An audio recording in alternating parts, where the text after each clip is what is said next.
पाकिस्तान जो है वो पिछले 40-50 साल मदरसों पे इन्वेस्टमेंट करता रहा। इंडिया जो है वो यूनिवर्सिटियां बनाता रहा। इसके बाद किसी और मुल्क पर भी हमला हो सकता है।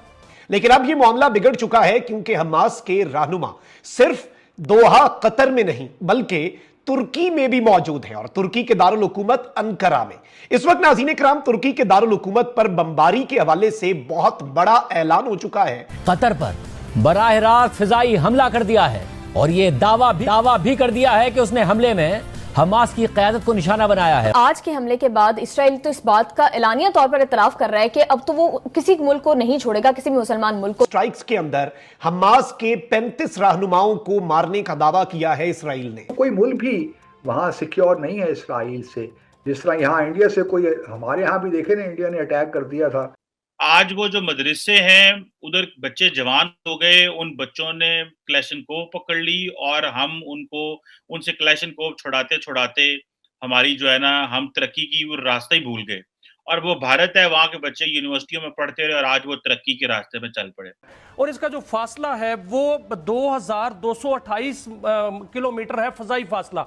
क्या कोई त्यारा आया? अब इस सारी सूरत हाल में जो तुर्की के ऊपर अगर एक स्ट्राइक कर दी जाती, जिसको निशाना बनाया गया है, तो आपको ऐसा लग रहा है कि इमारत एक एग्जैक्ट टारगेट हुआ है इमारत को, और उसमें ही यानी कोई शहरी या कोई आम लोग, बाकी लोग शहीद नहीं हुए अभी तक जो इतलात आ रही हैं। वो सिर्फ वही इमारत जहां पर ये सारी शख्सियात मौजूद थी। इस वक्त इंडियन इंस्टीट्यूट ऑफ जो इंफॉर्मेशन टेक्नोलॉजी है, 26 ब्रांचें हैं उनकी, 26।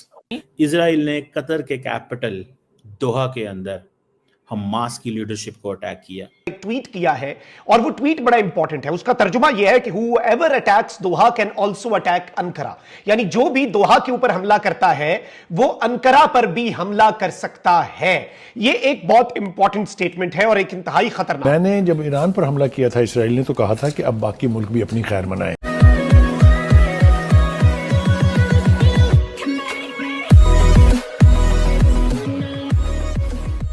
नमस्कार दोस्तों, अब यहाँ पर बात हो रही है कतर की, यहाँ पर बात हो रही है टर्की की और यहाँ पर बात हो रही है इजराइल की। अब देखिए, इजराइल एक ऐसा दोगला कंट्री है कि जब पूरी दुनिया के मुस्लिम कंट्रीज इजराइल के साथ अपने रिलेशन तोड़ कर बैठे थे ना, तो उसने क्या किया कि इजराइल के साथ अपने रिलेशन नॉर्मल कर लिए और बिज़नेस करता रहा और अच्छा खासा बिज़नेस कर रहा था। लेकिन जब से पिछले 2-3 सालों से अगर देखो ना, तो इजराइल और गाज़ा का जो भी चल रहा है ना, तो पूरी दुनिया के इस्लामिक कंट्रीज़ जो भी थे इंक्लूडिंग पाकिस्तान, वो गालियाँ देना शुरू कर दी उन्होंने इसराइल को। तो फिर टर्की को लगा कि नहीं भाई, अब हमें भी कुछ करना पड़ेगा। हम अगर ऐसे ही बिज़नेस करते रहे तो हम यहाँ पर मतलब कि आउटसाइडर हो जाएंगे। तो उसने भी बोलना शुरू कर दिया और वो जो बिज़नेस था उसको कुछ समय के लिए स्टॉप कर दिया वगैरह वगैरह। लेकिन ये सारा दोगलापन ना इजराइल अच्छे से देख रहा है कि इसको बेनिफिट लेना होता है तब वो आता है, और जब गालियाँ पड़ती है तब गालियाँ देने भी आ जाता है। और कतर के अंदर हमला होने के बाद अब टर्की के अंदर लोग या फिर पॉलिटिकल पार्टीज, सत्ताधारी पार्टीज जो है वो यहाँ पर अलर्ट हो चुकी है कि इजराइल किसी भी सिचुएशन में टर्की पर भी हमला कर सकता है। तो यहाँ पर यही बात हो रही है। इसी के साथ ये वीडियो शुरू करते हैं। और हाँ दोस्तों, हो सके तो सुपर थैंक्स के जरिए हमें सहायता भी ज़रूर करें। लेकिन अब ये मामला बिगड़ चुका है क्योंकि हमास के रहनुमा सिर्फ दोहा कतर में नहीं बल्कि तुर्की में भी मौजूद है और तुर्की के दारुल हुकूमत अंकारा में। इस वक्त नाज़रीन कराम तुर्की के दारुल हुकूमत पर बमबारी के हवाले से बहुत बड़ा ऐलान हो चुका है और अब यह जंग बाज़ाब्ता तौर पर एक बहुत बड़े तनाज़े में फैलती हुई नजर आ रही है। खैर, 3 दिन पहले मैं इंटरनेशनल मीडिया पर एक खबर पढ़ रहा था कि हमास के रहनुमाओं की सिक्योरिटी कुछ सोर्सेज के मुताबिक तुर्की और कतर के अंदर बढ़ाई जा रही है। लेकिन यह जो इजलास था इसमें सारे रहनुमा मौजूद थे, यानी इसमें इंटेलिजेंस इंफॉर्मेशन भी थी और इस सारी सूरत हाल के अंदर इवन यूनाइटेड स्टेट्स जो है उसे ऑन बोर्ड लिया गया, ये क्लेम भी आ रहा है। सबसे पहले तो मैं आपको यह बताऊं कि इसराइल की जो फौज है उसने कंफर्म किया कि यह अटैक हमने किया। इसके बाद इसराइल के वजीर आजम बेंजामिन नेतन्याहू ने स्टेटमेंट दिया और उसने कहा है कि Israel initiated it, Israel conducted it and Israel takes full responsibility. यानी इसराइल ने इसका आगाज किया, इसराइल ने इस स्ट्राइक को मुकम्मल किया और इसराइल इस स्ट्राइक की मुकम्मल जिम्मेदारी लेता है। इससे ज्यादा क्लियर स्टेटमेंट वो नहीं दे सकता था। अब नाज़रीन इकराम, जो रिपोर्टेडली हमास के मेंबर्स जो टारगेट हुए हैं उनके नाम सामने आ रहे हैं। खालिद मशल, खलील अल हया, जाहिर जबरेन, मोहम्मद दरवेश, हुसाम बदरान, ताहिर अल नोनो और मूसा अबू मरजुक। अब ये कंफर्म फिगर्स नहीं है, लेकिन जो अल जजीरा है उसके मुताबिक कतर के जो मेडिकल सोर्सेज हैं वो बता रहे हैं कि 35 का फिगर है।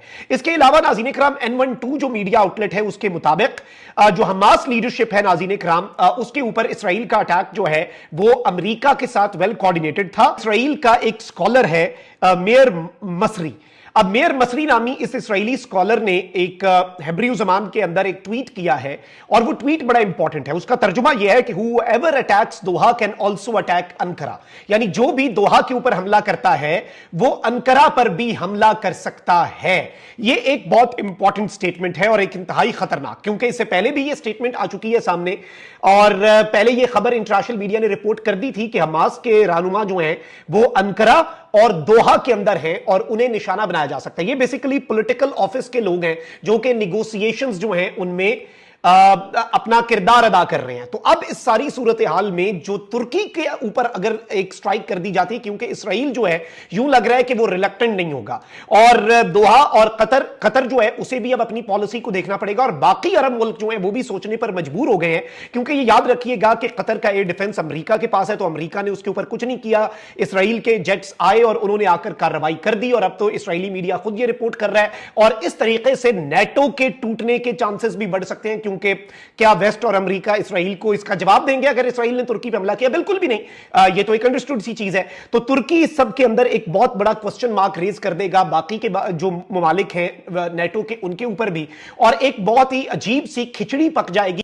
अब आप देखें ना कि अरब वर्ल्ड क्या कर सकती है? कुछ भी नहीं। इजराइल क्या कर लेगा? कुछ भी नहीं। भाई क्या कर लेगा कतर? कतर रिस्पॉन्ड कर लेगा, एक सिंपल सा छोटा सा डिप्लोमेटिक रिस्पॉन्स दे लेगा। बेसिकली तो कतर को कट टू साइज कर दिया गया है। कुछ अर्सा पहले ये बातें चल पड़ी थी और ये कहा जा रहा था कि, और मेरा ख्याल है ये जो उनको पैगाम दे दिया गया था, उनको पैगाम दे दिया गया था कि आप ये जो कतर का दफ्तर है बंद करें, ये हमास का दफ्तर कतर में बंद करें। अभी थोड़े दिन पहले ही तो कतर ने जो है वो $400 मिलियन का बोइंग 747-8 जो है वो एयरफोर्स 1 के लिए दिया था। और आज जो है the best friend of United states Israel ने हमला कर दिया। लगता यह है कि इजराइल ने यह फैसला कर लिया है कि हमास और गजा को सफाई हस्ती से हटा देना। ठीक है, अब यूएई ने बड़े अच्छे ताल्लुकात हैं, उन्होंने कहा जी कि this is blatant and cowardly, वो कंडेम करते हैं। सारी बात है, कंडेम ही करें। क्या करेगी G6, क्या करेगी अरब लीग, क्या कर लेगी OIC? जब इजराइल का दिल करता है सीरिया पे हमला करता है, जब इजराइल का दिल करता है लेबनान पे हमला करता है, जब इजराइल का दिल करता है ईरान पे हमला करता है, जब इजराइल का दिल करता है इराक पे हमला करता है। आज उसका दिल किया मैंने GCC ममालिक पे हमला करना है, वो चाहे तो सुबह सऊदी अरब पे कर ले हमला जनाब। अगर आज चाहे ना कि मैंने सऊदी अरब पे हमला करना है तो वो कर लेगा। तो क्या कर लेगा सऊदी अरब? कुछ भी नहीं कर पाएगा। और आपको मजे की बात बताऊं, ये सारे लोग जो हमास के बैठे हुए थे जिनको कत्ल किया गया है, कहा जा रहा है कि ये स्टीव विटकॉफ का जो पीस का जो प्लान था ये उसको डिस्कस कर रहे थे। अब बहुत सारे लोगों का कहना है जी कि जो हमास लीडर जो है उन्होंने सुना है, अल जजीरा को बताया कि जनाब खलील अल हया जो है वो बच गए हैं। ये बातें की जा रही हैं। ये आप देखें। सो ये बड़ी इंपॉर्टेंट चीज है। सो इस चीज को देखना होगा